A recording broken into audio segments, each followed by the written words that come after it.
Making this work! Start him! Downstairs, now!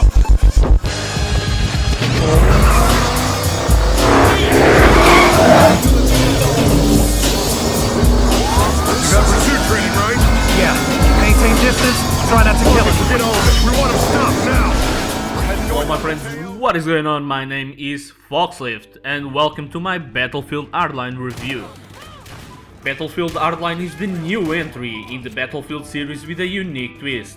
Instead of doing the war between the US and some typical mean country like Russia or China or whoever the fuck the United States hates more at the time, we instead get a game about cops versus robbers. So does the game hold up on its own, or is this just a mod for Battlefield 4? Let's find out. The story in this game is basically a detective television show in game format. You get the classic cops versus drug cartel with a lot of predictable twists all around. But despite that, the story is surprisingly well written.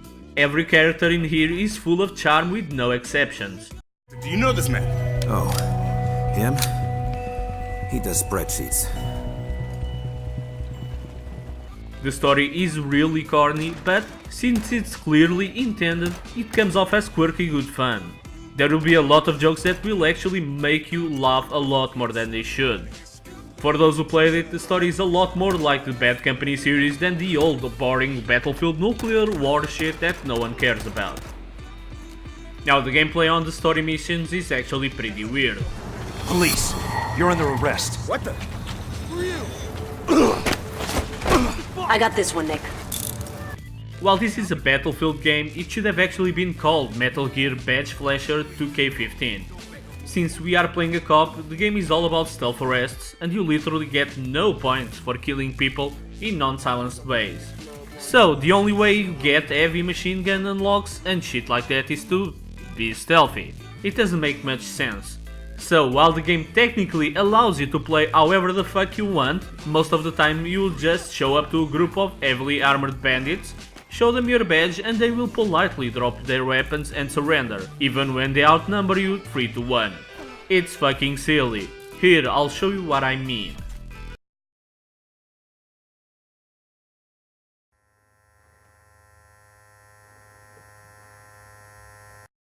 Hey man, put him up. Yeah.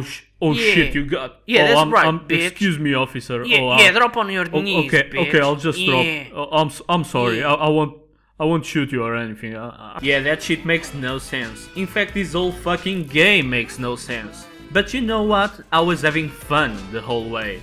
The game is bombastic and they did a good job pacing the game, going back and forth between being a stealthy bastard and just going around in car chases with shit blowing up all around you every step of the way. If you switch your brain off, this will probably be the most enjoyable single player first person shooter you've played in quite a while. Police and criminal suspects exchanged gunfire on the east side of Los Angeles today. No one knows who fired the first shot, and no one can predict who will fire the last. Stay with Sky 5. But let's be real, you don't buy a Battlefield game for the single player campaign. You want to check out that sweet class-based multiplayer action. Well, I'm happy to say that the core gameplay in multiplayer is still intact and still the best around. Everything in this game just feels right. The guns feel heavy and not just stapler guns like something out of Call of Duty. They are also more balanced, so all types of guns are now viable. The new gadgets also mix up the game quite a bit, like the hookshot allowing you to reach higher places, for example. For all accounts, this is still one of the most polished multiplayer games to date, worthy of the Battlefield name.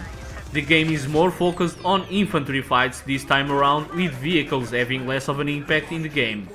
Be advised that heavy vehicles like tanks and jets are out of the game, so if you like those, this game might not be your jam. Since it's a cops versus robbers game, they did some innovating game modes. Sure, the usual conquest and team deathmatch are still in, but this is the first game in a long time that actually tries to mix it up with some truly unique gameplay experiences. Heist is a game where the criminals try to rob some place, usually a bank or some shit, and take the money to an extraction point while the cops just have to kill them. It's basically a new fresh twist on the old Rush mode. Hotwire is a game where you capture one of several vehicles and it gets you points while you are moving fast. So you can either just pick one and ride around in circles, or better yet, just try to blow the fuck out of your opponents. And finally, you also have the blood money mode, where both sides will have to capture the stash of money in the middle of the map, and you can also rob each other for more points.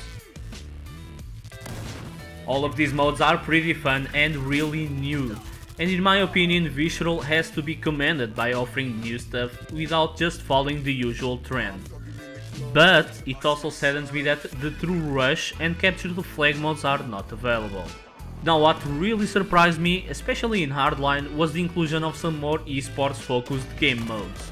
Rescue has the cops saving an hostage and taking them to an extraction zone, while the criminals have to hold out until the time runs out or just murder all the cops. Crosshair has the cops escorting a VIP criminal to an extraction zone, while the criminals have to kill the VIP. The twist here is that the VIP is actually a random player from the cops and it has a pimpin' golden desert eagle, so the VIP is able to defend himself. Both of these games offer no respawns after death and function in a wave-based gameplay. This might not be Counter-Strike, but this was the most fun I had with the game. I had a huge rush when I was in VIP solo, murdering my whole Hitman squad. It's definitely worth checking out. I do although have to talk about the maps.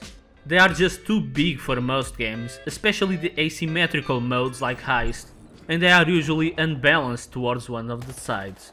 They also all look alike, using the same color palette, which was quite a bummer. I was expecting more bright lights and colors, with a more Vice City look, but guess what? The game still looks like shit brown. I would say I haven't seen multiplayer maps this badly in quite a while in a Battlefield game.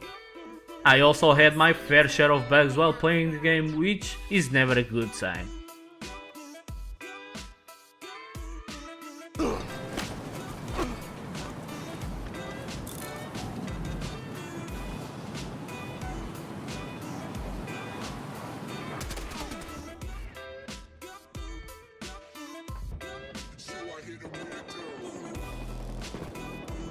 So overall, is Battlefield Hardline worth it?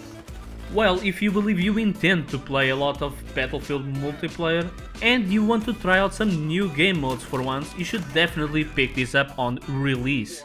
The campaign is also one of the best since the Bad Company series, so it's worth picking up if you are into single player. It's not a perfect game, but it's a worthwhile addition to Battlefield series, enjoyable all the way and in my opinion a huge step in the right direction. This game gets 7 FoxLifts out of 10. And remember that if you enjoy my video, you should like, comment and subscribe for more content, as it only takes a few seconds of your time. I will start doing more reviews and guides soon, and I need your help to get bigger on YouTube. Thank you all for watching, and I'll see you soon, my friends.